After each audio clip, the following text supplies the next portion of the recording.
కర్నూలు జిల్లా అల్లూరు మండలం అరికేర గ్రామంలోని హత్యకు గురైన ఫీల్డ్ అసిస్టెంట్ ఈరన్న కుటుంబానికి ఎంపీ బస్తిపాటి నాగరాజు అండగా నిలిచారు.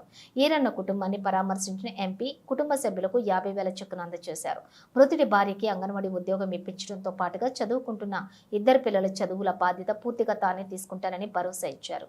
అనంతరం మీడియాతో మాట్లాడిన ఎంపీ నాగరాజు ఈరన్నను టీడీపీ నాయకులే హత్య చేశారని వైకాపా నాయకులు ఆరోపిస్తున్నారు. హత్యపై పోలీసు విచారణ జరుగుతుందని, విచారణలో అన్ని విషయాలు బయటకు వస్తాయన్నారు. చట్టం ఎవరికి చుట్టం కాదని, చట్టం తన పని తాను చేసుకుంటూ పోతుందన్నారు.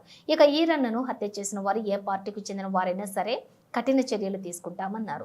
దాడులు, హత్యలకు పాల్పడితే సొంత పార్టీ నేతలైనా సరే ఉపేక్షించేది లేదని సీఎం చంద్రబాబు తెలిపారని, హత్య రాజకీయాలను కూటమి ప్రభుత్వం ప్రోత్సహించదన్న ఎంపీ నాగరాజు రాష్ట్ర అభివృద్ధే ప్రభుత్వ లక్ష్యమని తెలిపారు.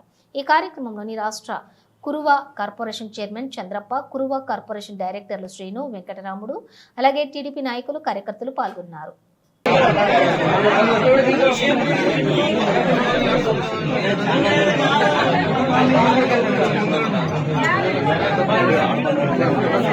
అది